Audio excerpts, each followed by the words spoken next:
Good afternoon, everybody. Hope you're having a good day. I was asking some of my students in a class the other day what they'd like to see YouTube videos of tutorials, and somebody actually suggested just a studio tour. And at first I thought, oh no, I can't show you that place. That place is an absolute disaster, because it is. But then I thought, it would be kind of fun to show you where I do all my work and how I organize things. Into the studio. And here in the studio, you can see I have just, this place has everything, as Stefan on Saturday Night Live would say. I've got lots of artwork hanging up on the walls. Of course, all this stuff is for sale. I have some empty spaces. I have to fill those in. That guy's about to fall down. I should probably fix that. And I've got artwork on all the walls here. This side wall, I've got my architectural file drawers, and this is where I store a lot of original paintings and supplies and paper products and things. So if you open this up here, I've got some rice paper here. I've got some originals back there that I've got to get into frames. They're too delicate just to leave out. And of course, stuff that I'm working on the top. This is the equipment for watercolor batiking. Paper towels that I dry out overnight and reuse them again the next day. Tons and tons of extra brushes that I never use. And of course, something to eat with, which is super important. This little corner over here is my refrigerator, where of course I keep donuts, a little bit of a salad that I haven't eaten, and water. I've got an old iPod there, which I never even use. Over here, I've got my Daniel Smith paints. I have my Schminky super granulating paints, coffee pot down there, some food to eat, and this is my stack of Lost Children. These are the paintings I can't seem to finish. I start as demos and things, and I get halfway through them and I get too busy to do them, or I lose interest. And every now and then I just go back into the stack and work through these guys and try to knock out some of these and just finish some of them, because there are a lot of paintings in here. One of the coolest parts of the studio, so when I moved in here, there used to be this old electrical box, and they took all the electrical stuff out of here, but this big box was here. So what I did was I put a grid wall in there so it can hang artwork from it, and then you can open this door up, and where they used to have the electrical panel, this is where I have all my cleaning supplies. I'll step back a little bit so you can see that, but when I came in here, there was nothing hanging up here. I thought, well, that's just a waste of space, so we got to get rid of that. I don't know what I was thinking. I should have put the grid wall hinge on that side, because this is kind of awkward sometimes, but it is what it is. I'm just going to leave it the way it is. I'm not going to go back and fix it now. Back in this corner is the disaster. This is where I store all my artwork.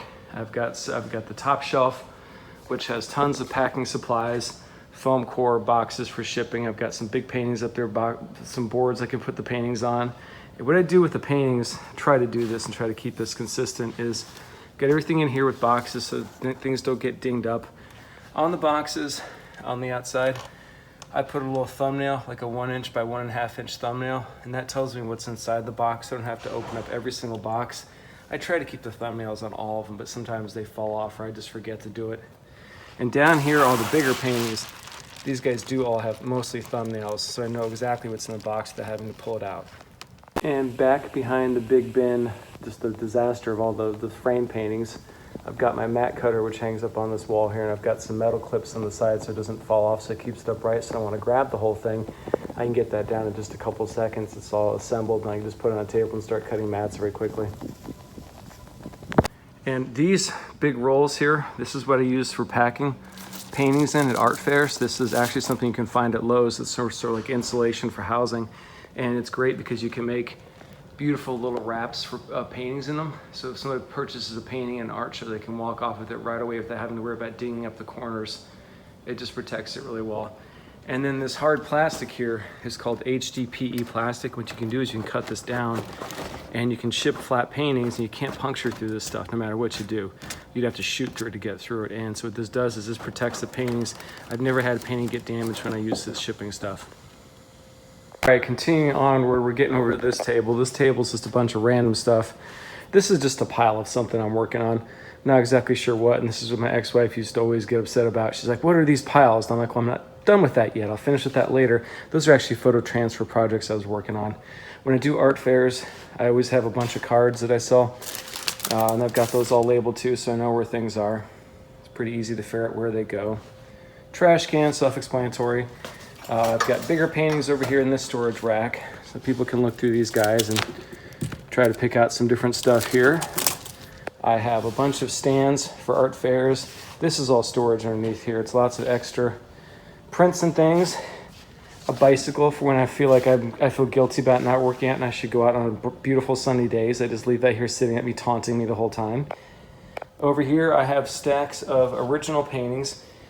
This is North Carolina, USA, Europe underneath there. There's Central, South America, Asia, the landscapes and everything. So I know exactly where things are.